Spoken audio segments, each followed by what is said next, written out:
Olá pessoal, vamos iniciar mais uma aula de língua portuguesa direcionada aos alunos do 5º ano. O que nós veremos hoje? Interpretação textual, relação entre textos. Alguns de vocês podem pensar que é um assunto repetitivo sempre falar sobre interpretação textual, mas é um conteúdo que deve ser trabalhado em todas as disciplinas, não só aqui em língua portuguesa. Relação entre textos. À medida que nós formos analisando essa relação entre textos, automaticamente nós fazemos também a interpretação textual. As questões exigem familiaridade com fábulas, notícias, contos, etc. O aluno deve ler os dois textos indicando o conteúdo global, comparar as sínteses e identificar semelhanças e diferenças, avaliar a alternativa correspondente ao tema do segundo texto. Então é importante, pessoal, que a gente tenha em mente que ao longo da avaliação do SAEB, vocês irão encontrar questões onde vocês deverão comparar dois textos, dois ou mais textos. Geralmente vocês vão encontrar uma questão com dois textos diferentes. Pode ser que esses textos tenham o mesmo gênero textual ou tratem do mesmo assunto, ou seja, tenham o mesmo tema. Então, é importante que vocês tenham familiaridade quando se tratar de uma fábula, de uma notícia, de um conto, ou uma crônica, ou uma história em quadrinhos, ou uma piada, um anúncio, uma propaganda, ou seja, vocês precisam conhecer diferentes tipos de textos. O aluno deve ler os dois textos. É importante não passar direto para as questões, não passar direto para as respostas, mas ler compassadamente os dois textos e verificar as diferenças e semelhanças entre eles. Comparar as sínteses e identificar essas semelhanças e diferenças. Avaliar a alternativa correspondente ao tema do segundo texto. Então, vamos adiante. Texto 1. Eu trouxe para vocês aqui um texto intitulado Meu Diário. Pai é um negócio fogo. O meu, o do Toninho, do Mauro, do Joca, do Zé Luiz e do Beto são mais ou menos. O meu deixa jogar bola na rua, mas nada de chegar perto da avenida. O Toninho está terminantemente proibido de ir ao bar do seu Porfírio. O do Beto é bem bravo, só que nunca está em casa. Por isso o Beto é o maior folgado e faz o que quer. Também, quando o pai chega, mixou a brincadeira. O do Joca é que nem o meu. O do Zé Luiz deixa, mas é obrigatório voltar às 6 em ponto. E o do Mauro, às vezes, deixa tudo. Outras dá bronca, que Deus me livre. Tudo na tal língua estrangeira que ele inventou. Então, esse foi o texto 1. O texto 2. A profissão de pai. Aqui nós já temos um texto de um gênero diferente. Aqui nós temos um quadrinho. O que seus pais fazem? O meu anda de carro. O meu vai ao futebol no domingo. O meu ganha muito dinheiro. O meu trabalha e a minha mãe cuida da casa. E vocês, o que vão ser quando crescerem? Eu vou ser astronauta. Eu, arquiteto. Eu, mergulhador. E você? Eu quero ser pai. Então, pessoal, aqui nós temos uma questão que faz justamente essa comparação entre esses dois textos. Os dois textos falam sobre pais, mas apenas o segundo texto, letra A, trata dos horários impostos pelos pais. Letra B, comenta sobre as broncas dos pais. Letra C, fala sobre as brincadeiras dos pais. Ou letra D, discute sobre o que os pais fazem. Então, se a gente for analisar ponto a ponto, na letra A, trata dos horários impostos pelos pais. Esse ponto, ele é visto no primeiro texto, o texto intitulado Meu Diário. Na letra B, comenta sobre as broncas dos pais. Essa parte das broncas aparece também no primeiro texto. Letra C, fala sobre as brincadeiras dos pais. Isso também aparece no primeiro texto. E a letra D, discute sobre o que os pais fazem. Então, se a gente parar para ler com atenção, apenas no segundo texto, no quadrinho, os alunos vêm dizendo o que cada pai faz. E no primeiro texto fala dos horários, fala das broncas, das brincadeiras, e a questão está perguntando, os dois textos falam sobre pais, essa é a semelhança entre eles, mas apenas o segundo texto discute sobre o que os pais fazem. Então é importante ler com atenção a questão e ver o que está pedindo. Sobre o texto 1, meu diário, é correto afirmar. Letra A, utiliza apenas expressões em sentido denotativo? Letra B, trata-se de um texto instrucional? Letra C, fala sobre diferentes tipos de pais? Letra D, trata sobre como é difícil ser um filho. Então vamos analisar cada opção. Na letra A, utiliza apenas expressões em sentido denotativo? Então, quando a gente lê o texto, a gente percebe que ele vai delimitando como age cada pai. Mas bem no início nós temos uma expressão em sentido conotativo. Pai é um negócio fogo. Olha só a expressão que é utilizada. Pai é um negócio fogo. O que isso quer dizer? Pai pode ser um negócio complicado, pai pode ser um negócio difícil. Então, essa expressão fogo, ela pode ter vários sentidos aqui. Ou seja, não foi utilizado só expressões em sentido denotativo. Nesse caso, foi utilizada uma expressão em sentido conotativo ou figurado, como nós já vimos em aulas anteriores. Letra B. Trata-se de um texto instrucional? Não. Um diário, como é colocado aqui, não é um texto instrucional. É um texto expositivo, descritivo. Ele está descrevendo como é cada pai de cada amigo que ele tem. Letra C, fala sobre diferentes tipos de pais. Então, essa é a opção que mais se adequa. Fala sobre diferentes tipos de pais, como é o pai de um amigo, como é o pai de outro amigo. E letra D, trata sobre como é difícil ser um filho. Não, não é esse o enfoque desse texto. Então, a resposta aqui é a letra C. Esse texto fala sobre diferentes tipos de pais.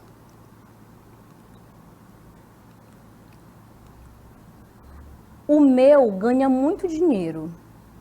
O meu anda de carro. O meu vai ao futebol no domingo. Olha só essas expressões que estão em destaque. Voltando aqui para o nosso quadrinho. O que fazem seus pais? O meu anda de carro. O meu vai ao futebol no domingo. O meu ganha muito dinheiro. Essas palavras que foram destacadas, que palavras são essas? As expressões em destaque foram utilizadas no texto com a finalidade de: letra A, dá a ideia de posse. Letra B, referem-se às mães das crianças. Letra C, fala das profissões que cada criança deseja ter. Letra D, fala sobre a rotina de cada criança. Então, quando essas crianças colocam o meu anda de carro, o meu ganha muito dinheiro, essa expressão meu é um pronome possessivo. E como o próprio nome já diz, indica posse. Então, a ideia aqui, a finalidade é dar a ideia de posse, que seria a letra A. E aí, pessoal, para a gente relembrar um pouquinho os pronomes, nós temos aqui os pronomes pessoais, aqui nós temos pronomes pessoais do caso reto e pronomes oblíquos, tá? Aí no singular nós temos a primeira, segunda e terceira pessoa e no plural, primeira, segunda e terceira pessoa. Aqui, os pronomes pessoais retos, no singular, eu, tu e ele. E no plural, nós, vós, eles ou elas. Os pronomes oblíquos, no singular, nós temos me, mim, comigo, se referem ao pronome eu, te, ti, contigo, que se refere ao pronome tu, se, si, consigo, o, a e li, que se refere ao pronome ele ou ela. Então, aqui nós temos uma relação entre os pronomes retos e os pronomes oblíquos. No plural, nós temos aqui dos pronomes oblíquos, nos, conosco. Não é nós, viu? É nos. O som de u, nos, conosco, que se refere ao pronome pessoal nós. Como pronome oblíquo, nós temos vos, convosco, vos mesmo, o som de u, que se refere ao pronome pessoal vós. Percebam que para cada grupo de pronome oblíquo tem um pronome reto, pronome pessoal reto, referente. Pronome oblíquo se, si, consigo, os, as, lis, aqui já está no plural, e se refere ao pronome pessoal eles ou elas. Então aqui para a gente dar uma pequena relembrada sobre os pronomes pessoais, retos e oblíquos. E aí eu trouxe duas frases para vocês para a gente ver como esses pronomes se aplicam. Ele já finalizou o projeto. Olha como o pronome pessoal ele foi empregado. Tenho a certeza que você vai se divertir conosco. Olha como o pronome oblíquo foi aplicado. Então, pessoal, aqui nós temos os pronomes possessivos, que foi aquele tipo de pronome que nós vimos lá na questão.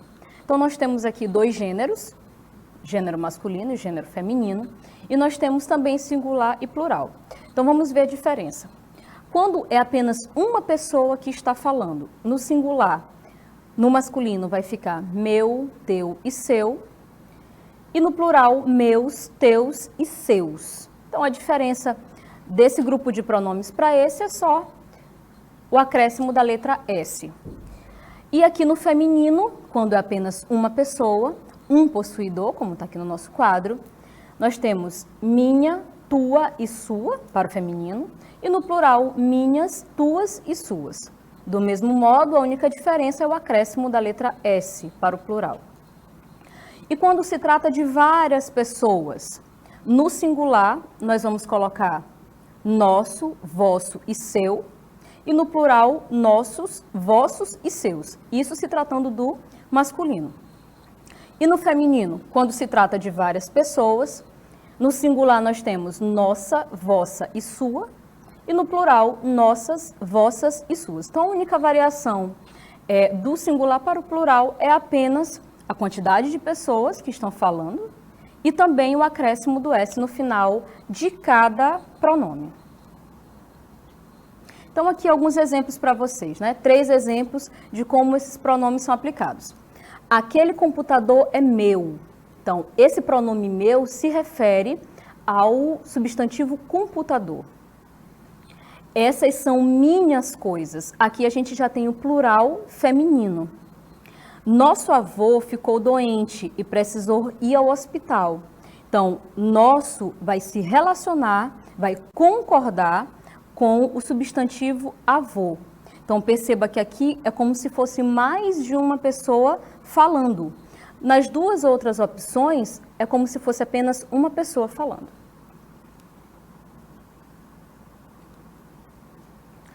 Pronomes demonstrativos. Nós já vimos pronomes pessoais retos e oblíquos, vimos pronomes possessivos e agora a gente vê pronomes demonstrativos. E aí nós temos aqui, da mesma forma como nos pronomes pessoais, nós temos essa divisão em gênero, masculino e feminino, e nós temos a divisão por pessoas, primeira, segunda e terceira pessoa, tá?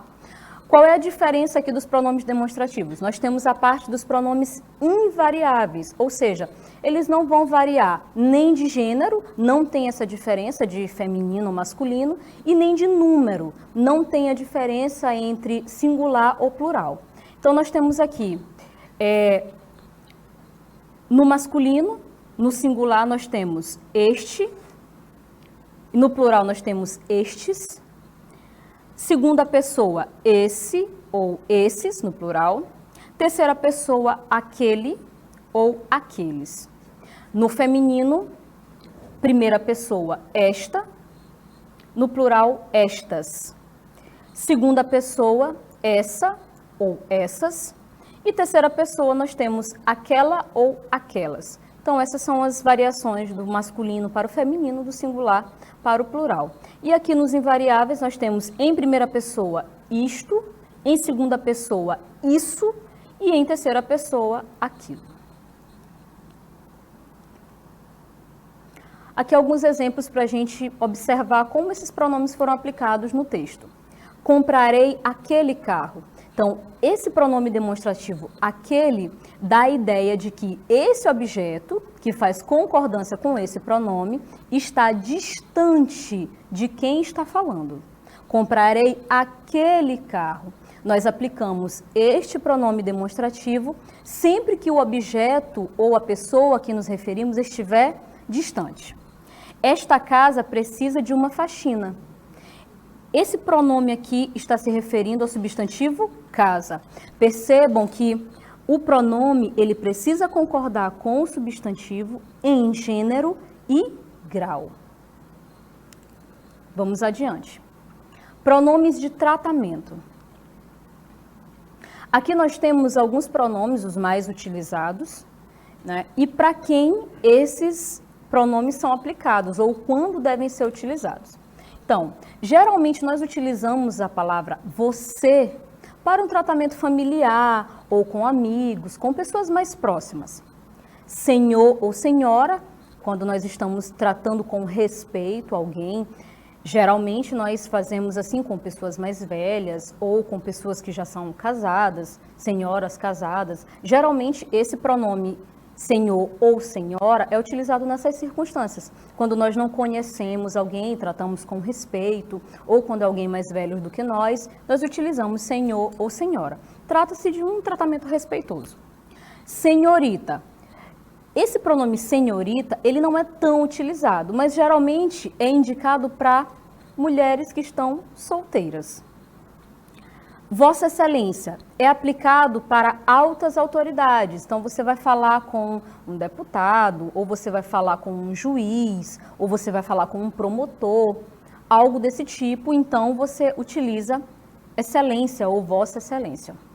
Vossa Reverendíssima é utilizado para sacerdotes, geralmente bispos. Bispos utilizam esse pronome, Vossa Reverendíssima. Vossa Eminência é indicado para cardeais. Vossa Santidade, o Papa. Então vejamos lá. Antes do Papa Francisco se tornar o Papa Francisco, ele era o cardeal Jorge Bergoglio. Para quem não sabia, agora já estão sabendo. Antes dele se tornar o Papa Francisco e adotar esse nome Francisco, ele se chamava Jorge Bergoglio. Antes de se tornar Papa, ele era um cardeal e por isso ele era tratado por Vossa Eminência. A partir do momento que ele se tornou Papa, ele passa a ser chamado por Vossa Santidade. Em alguns lugares, ele também vai ser chamado de Santo Padre. É um tratamento direcionado somente ao Papa. Apenas o Papa pode utilizar esse tratamento. Vossa Majestade é utilizado para reis, rainhas e imperadores também. Vossa Majestade Imperial é um pouco menos usual. Geralmente se utiliza Majestade para reis, rainhas e imperadores. Vossa Alteza, príncipes, princesas e duques. Vossa Magnificência, reitores de universidade. Então, por exemplo, a Universidade Federal do Maranhão tem como reitor o professor doutor Natalino Salgado. Então, ele vai ser tratado como Vossa Magnificência. Ele sempre é colocado, quando anunciado em eventos, como Vossa Magnificência. Então, aqui nós temos alguns exemplos de como esses pronomes de tratamento foram aplicados. Senhora, por favor, me desculpe, a troca do seu produto será realizada em instantes. Todos estão ansiosos pela visita de Vossa Santidade ao Brasil. Então, quando nós lemos Vossa Santidade, nós já entendemos que se trata do Papa, o Papa Francisco.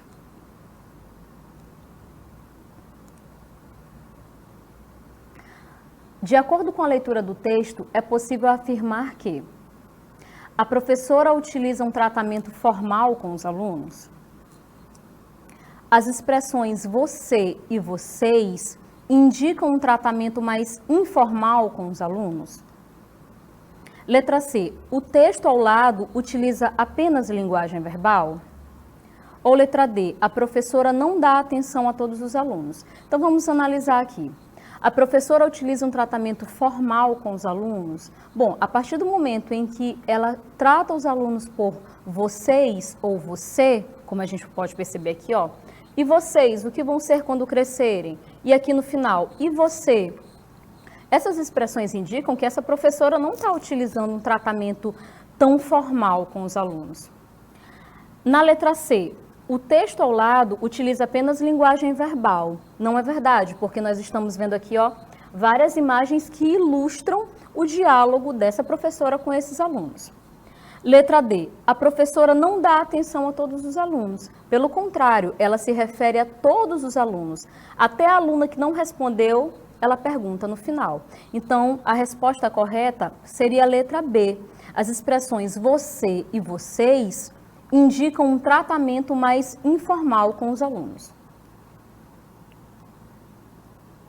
Então, gente, para finalizar, eu trouxe uma mensagem para vocês. Um ladrão rouba um tesouro, mas não furta a inteligência. Uma crise destrói uma herança, mas não uma profissão. Não importa se você não tem dinheiro. Você é uma pessoa rica, pois possui o maior de todos os capitais, a sua inteligência. Invista nela. Estude. Até a próxima aula.